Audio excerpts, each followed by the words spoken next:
Yo quería empezar recordando no lo último, sino lo que pasó hace 20 años.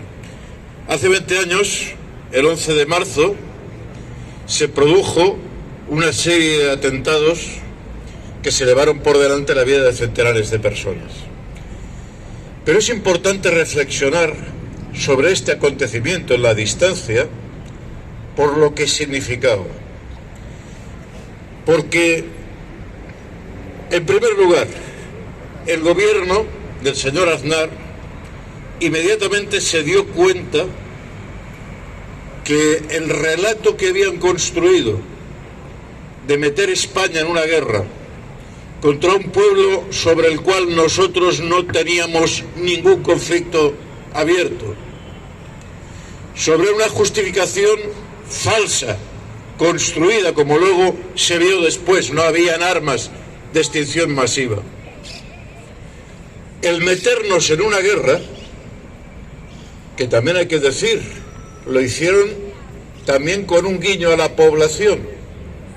A ver, si poniéndonos al lado de los Estados Unidos, también nos íbamos a hacer tan ricos y tan mandamases en el mundo como los norteamericanos. Y hay que decir que una parte de la población cayó, otra no, otra luchó, intentó defender la paz hasta el último momento. Pero incluso aquellos que callaron, cuando se dieron cuenta de que cuando siembras bombas en una parte del mundo, al final es posible que te estallen en la capital del reino, entonces la gente se asustó y se arrepintió de haber permitido esa escalada militar. Y entonces el gobierno también se asustó, claro, porque se dio cuenta que podía perder las elecciones. Y entonces, ¿qué hicieron?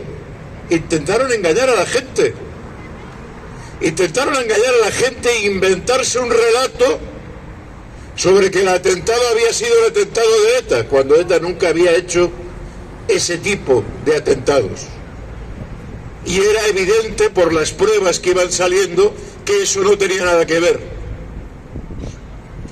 Intentaron engañar a la gente y de nuevo periodistas dignos fueron capaces de desmontar ese relato, ese falso relato. Y al menos la gente en ese momento se empezó a dar cuenta de que Bertolt Brecht tenía razón cuando decía que con la guerra aumentan las propiedades de los terratenientes, aumenta la miseria de los miserables, aumentan los discursos del general y el silencio de las personas. El silencio hasta que decimos basta. Y yo quiero recordar que en ese proceso, cuando todo el mundo daba por sentado que el Partido Popular iba a gobernar eternamente en España,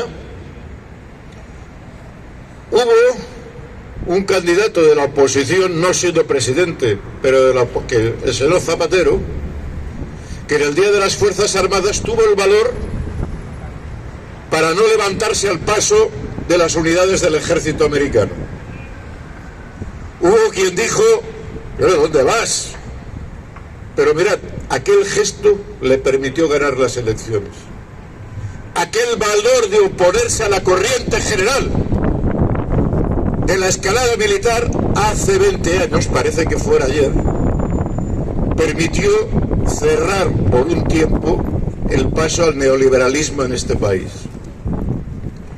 También tuvo otras consecuencias. ETA se dio cuenta de que en eso de matar gente tenía una competencia insuperable. Y además se dio cuenta, muy tarde por cierto, que determinados tipos de acción, en lugar de cargarte de razón, cargan la razón al adversario y justifican la escalada de la represión, la escalada de tapar los problemas de la gente sobre la base de poner el acento en la escalada terrorista y contraterrorista. Y efectivamente, en el 11M hay el inicio de un cambio en el País Vasco y el inicio hacia un proceso de paz y cerrar un episodio lamentable para la historia de nuestro país y para la historia de los movimientos sociales. Porque cuando hablan los pistoleros, no habla la gente. También eso fue una enseñanza del 11M que no deberíamos perder en la memoria.